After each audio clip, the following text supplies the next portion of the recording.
नमस्कार, मैं कृमल हरिया और आप देख रहे हैं 4 PM न्यूज़।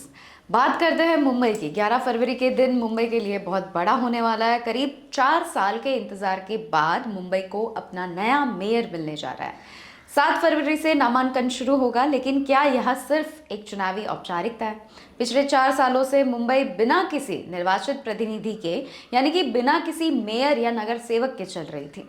सरकार ने इसे प्रशासक राज यानी कि एडमिनिस्ट्रेटिव रूल के नाम दिया है, लेकिन असल में यह मुंबई की लोकतांत्रिक अधिकारों का एक गला घोटने जैसा है।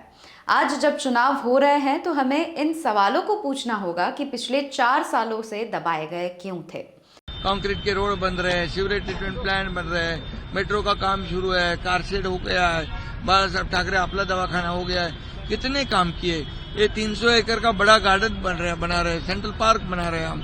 तो ये लोगों को जो क्लस्टर बना रहे हैं, लोगों को सारे रीडेवलपमेंट जो रुके पड़े थे उसको आगे बढ़ा रहे हैं। लाखों लोगों को हम घर देंगे। तो ये योजना जो है, ये योजना जैसे प्रधानमंत्री नरेंद्र मोदी जी की सब हाउसिंग फॉर ऑल, सबके लिए घर, ये जो है उसको हम आगे बढ़ा रहे हैं। और इसलिए मुंबई जो मुंबई के बाहर गया हुआ है, नाला सोपारा गया है, वसई विरार गया है, इधर बदलापुर अंबरनाथ गया, उसको फिर हम मुंबई में लाएंगे।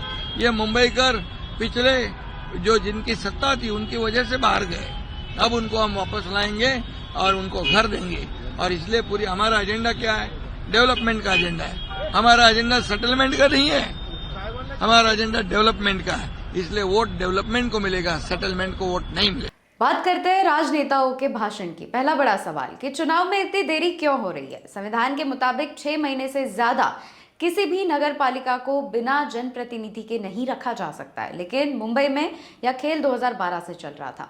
कभी वार्ड की सीमाओं को लेकर तो कभी ओबीसी के आरक्षण के नाम पर चुनाव को टाला गया।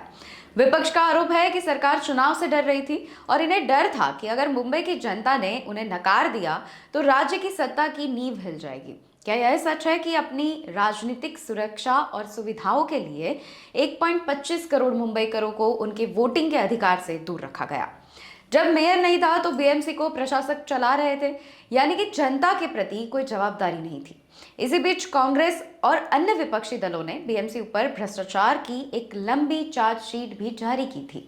पहला मुद्दा 5,000 करोड़ का गबन, यानी कि आरोप है कि सड़कों, नालों को और स्लम पुनर्वास के फंड में भारी धांधली हुई थी। दूसरा मुद्दा बिना टेंडर के ठेके, यानी कि अपने पसंदीदा ठेकेदारों को हजारों करोड़ों के काम सौंपे गए। तीसरा मुद्दा दुरुपयोग, मुंबई के फिक्स डिपॉजिट यानी कि एफडी जो मुंबई के भविष्य के लिए थे, उन्हें निकालकर लोक लुभाव और दिखावे के प्रोजेक्ट्स में खर्च कर दिए गए। अब सवाल यह है कि जब शहर में कोई नगर सेवक नहीं था तो इन पैसों का हिसाब कौन रख रहा था? क्या यह भ्रष्टाचार महायुति कॉरपोरेशन बन चुका है? यह सवाल हम भी कर रहे हैं।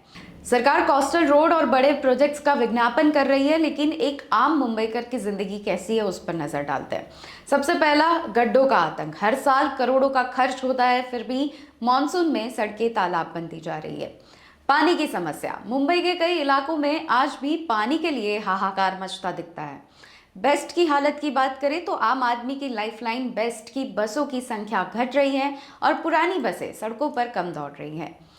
अमीर मुंबई और गरीब मुंबई के बीच की खाई बढ़ती जा रही है। कोस्टल रोड पर कारें चलाने वालों का एक बजट है, लेकिन पैदल चलने वालों और बस यात्रियों के लिए फंड की कमी दिख रही है। अब जब 11 फरवरी को चुनाव हो रहे हैं तो वहां भी विवाद का साया है। हाल ही में हुए मतदान में अमिट शाही यानी कि एडिबल इंक को लेकर सवाल उठ रहे हैं। विपक्ष ने आरोप लगाया है कि शाही आसानी से मिट रही थी। क्या यह धांधली की कोशिश थी? ये भी प्रश्न है। जब मेयर का चुनाव पार्षदों के बीच होगा तो क्या जोड़ तोड़ की राजनीति फिर से देखने मिलेगी? क्या मुंबई को वो मेयर मिलेगा जो शहर का भला चाहता है, या जो सिर्फ अपनी पार्टी के आकाओं के इशारों पर चलेगा? मेयर तो 11 तारीख को चुन लिया जाएगा, लेकिन मुंबई की समस्याओं का क्या, ये प्रश्न जनता पूछ रही है। पिछले 4 सालों तक मुंबई को लावारिस छोड़ने वाली सरकार ने ये सवाल पूछना बंद मत कीजिए। और यह चुनाव सिर्फ एक पद नहीं है, बल्कि मुंबई के स्वाभिमान का बात है।